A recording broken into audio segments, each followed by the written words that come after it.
Thank you, presenter. I want you to know there is a type of account, a type of attack called insider attack. Insider attack. In a recent, seminars that are organized for some stakeholders in Nigeria, I let them know that one of the most dangerous attacks today is insider attack. And what do I mean by insider attack? When people that you so much trusted, when people that have your details now use it against you. Take, for instance, account officer, for instance. An account officer will be malicious in nature. And you, as a customer, you have so much depend on this account officer. In fact, there are times he helps you to withdraw money on your behalf. You have to be very careful with the way and manner you relate your personal credentials with account officer. If this happens, it will be very difficult themselves to identify this fraud. Account officers are human beings. They are insider, and they knew you very, very well, so they have to everything about you. It is not a mistake for you to depend on them, but you also need to be watchful. That's one. Number two, people around you can be a man in the middle attack. When we say man in the middle attack, immediately you knew that someone around you knew your password. Okay. Please change the password. You must develop that culture of changing your password. Take, for instance, when someone knows your age, it's very easy. You agree with me? If I live with you for a week, I will know your date of birth. And also I know your date of birth. It is likely that you use this date of birth in your as a PIN or in some of your transactions.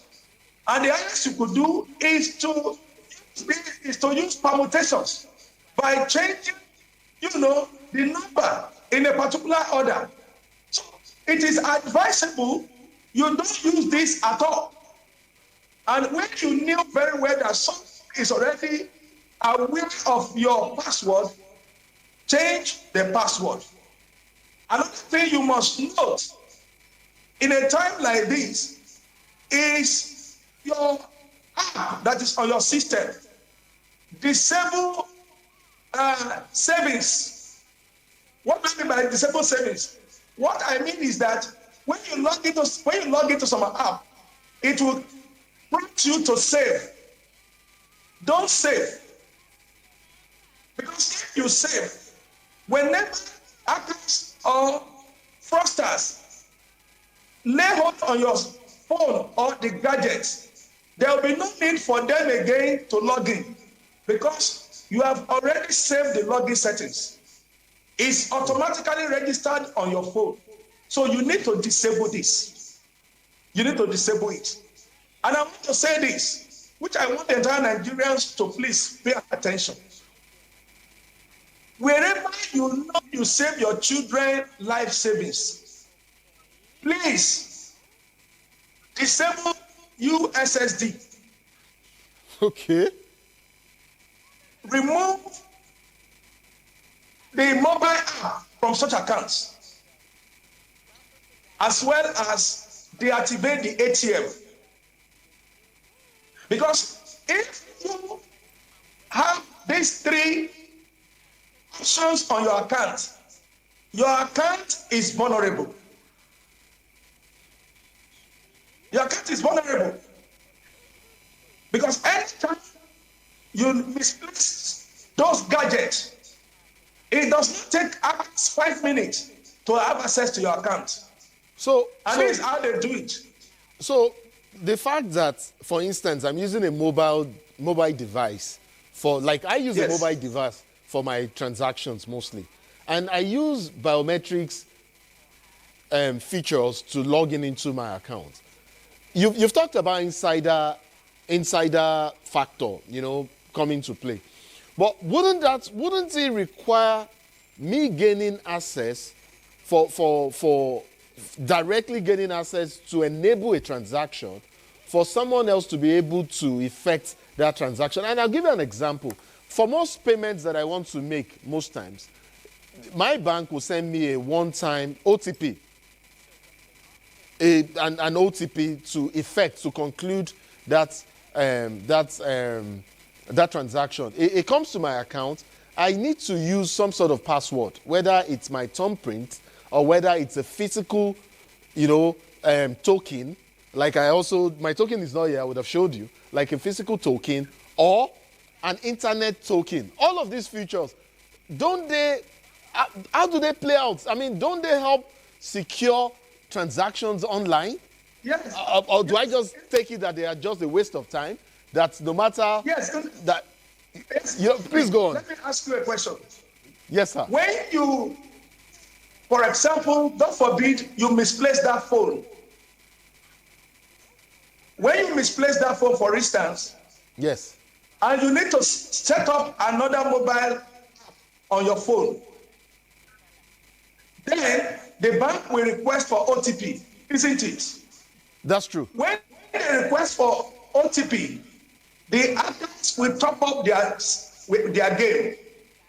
After they top up their game, they knew the OTP has been sent to you, and the OTP is going to be for 1 minute.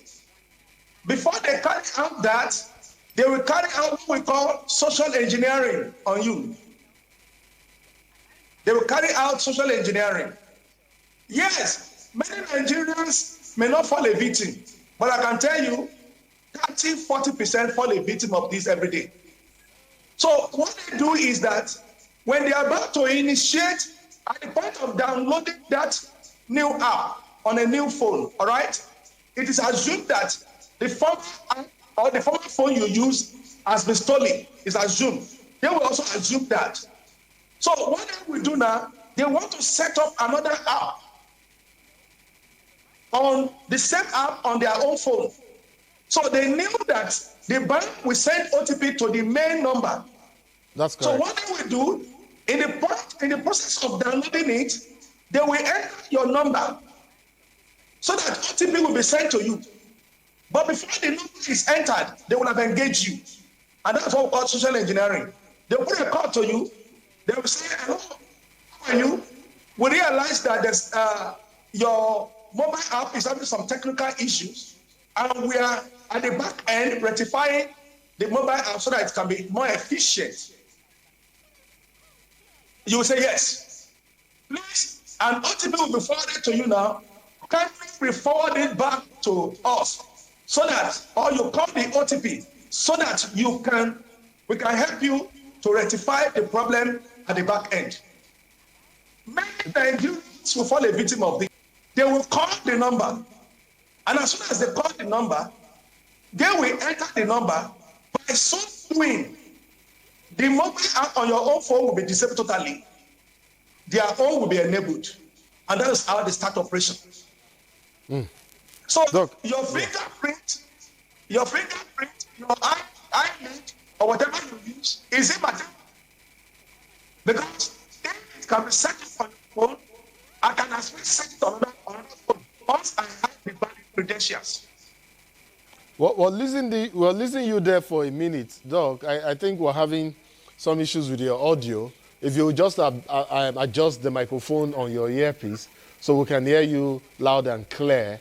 So otherwise, no, it's perfect now. I think it's good. It's back. And I hear all you've said. And yes, there's something we say colloquially. We say that format in Pidgin English, that format don't cast. I mean, it's there. They use it, but people know it. And in spite of that, Nigerians still fall prey. And that is because we're seeing an increasing use of mobile banking apps. And then we're also seeing that mobile malwares are also becoming significant threats and that we should be worried about. Earlier on, you talked about passwords and as a way of safeguarding, these some of these transactions that we carry out online for our online banking transactions. Doc, I want to ask you some questions revolving around the issue of passwords. When you said, change your passwords, upload your passwords, change your passwords intermittently or regularly, or all of that. Can you give us tips first, in the first instance, on how to create strong, unique passwords for our mobile phones, and then perhaps also speak to the issue of how individuals can regularly or intermittently update these passwords? When you want to create a password, it is expected you use the following, criteria. Number one, the first letter should be capital letter. Number two, the subsequent letter should be small letter. Number three, you add numbers to the password. Number four, you add special characters. Special characters like $, $, factorial, and so on and so forth. Why? Because when immediately you add numbers and add or special characters to it, it will be very difficult for such hacker to break into your network, irrespective of the tools they have to break into the network. When you apply $, and @ with number, it takes the hacker about 1 month to break into your password. Yes, it takes them about 1 month to break into your network. But if you use a letter directly, it does not take them 5 minutes to break into your password. So if you want to use a strong password, ensure it has the following factors. One, the letters is in capital letter. Number two, there is a small letter. Number three, there is a numeric value. Number four, there is a special character. Special character, $, factorial. All these signs, as you add them, it increases your password, strength. It strengthens your password. And it is also very difficult for hackers to break into it. So there are password crackers. So these tools are also there. So, Doc, okay, so there are people dedicated to just breaking people's passwords. Does that password crackers? So, Doc, does that mean, in spite of all you've said and talked about to enhance safety, whether on laptops or whether on mobile devices like our mobile phones and all of that, does it mean that my phone, for instance, this phone is not completely safe? No, it's not safe. Let me tell you this. I don't know if you've heard about flashing and unlocking. Oh, yes. Yes. What is flashing and what is unlocking? Flashing ordinarily is when you want to remove all of the data in a phone. So they flash and it becomes like tabula rasa, empty, devoid of any data. And then unlocking is perhaps maybe I have some password, I passworded the set or the device, and then someone unlocks it somehow, somewhat. Yes, you have become an actor in training. You have become an actor in training. Do you know that there are boxes? There are boxes that is used to unlock your password. When we say unlocking means that that's your phone. If I found it, there are tools, there are unlocking boxes in the market that the tech have produced for me to connect your phone to that box and run a program on it. It will show me your password. When you say on the market, Doc, Do you mean the dark web or the open market? The dark web or the open market? In the card there, the box is there. So are we not somewhat enabling? Are we not enabling some of the scams and phishing expenditures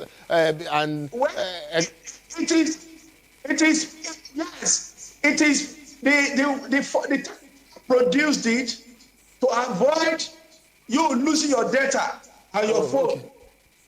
But now the scammers are not taking advantage of it.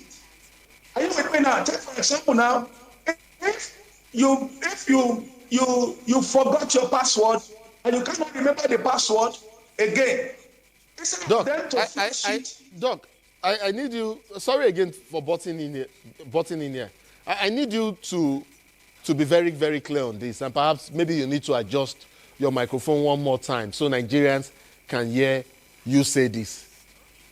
So no matter how much password and how unique my password is, whether I put a capital letter, small letter, one unique numerical value, it can be hacked. Yes. There are tools. There are passwords. There are unlocking. I told you now, we have flashing and unlocking. You have said it. Flashing means to remove the firmware, the operating system that comes with the phone, the mobile operating system. You remove it, then you load another one. Unlocking means I will connect the phone to that box, run a program, some password that you use.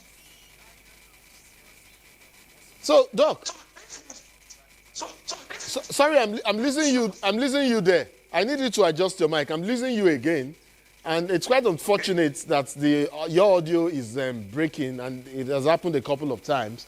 I need you to land. I need you to land on something because we're fast losing time. I need you to end on this, Doc. If you can hear me. No. Yes, no. Great. If you can hear me, Doc, please land on this because I've been told that we're fast losing time. How helpful is the two-factor authentication, that we have on our phones, especially for some applications? That's the one that they call the 2FA, as an essential security measure.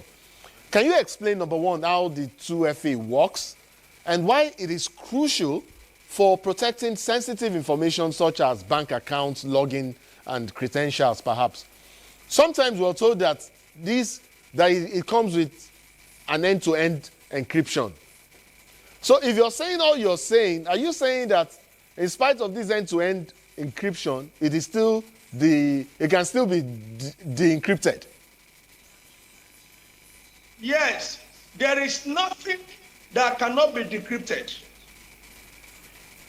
It is only you that needs to top up your measures, your precautionary measures. I said it and I repeat it. There is nobody all over the world that cannot be hacked. Yes. Highly sophisticated personality in US were hacked. Let me paint a scenario. In 2020, Michael Parker, the CIO of US Air Force, said they have built a highly sophisticated cyber security infrastructure. As such, nobody can hack them. One of the members of the committee said, "You cannot say that, sir. Let's call hackers to come and test our network." Nnamdi, more than 60 hackers hacked into their network and discovered 460 vulnerabilities. So, Doc, in rounding off, what is the best that we can do as individuals, as families now? Are there still the three things you've said? Yes, two-factor authentication is very, very good and is the top of all the layers of security now. But people breach two-factor authentication by falling into social engineering problem. Okay. When you're called, before you go ahead to begin to discharge your information, verify the authenticities of the person talking to you. Number two, when you say yes or no on your phone, before you answer yes, read the information. Preferably, answer no. Because this information will come for you to verify, for you to authenticate. You Yes. still be the one going ahead to authenticate by yourself when you are supposed to deny it. So 2FA is very, very good. It's a top layer security, but people, due to their ignorance,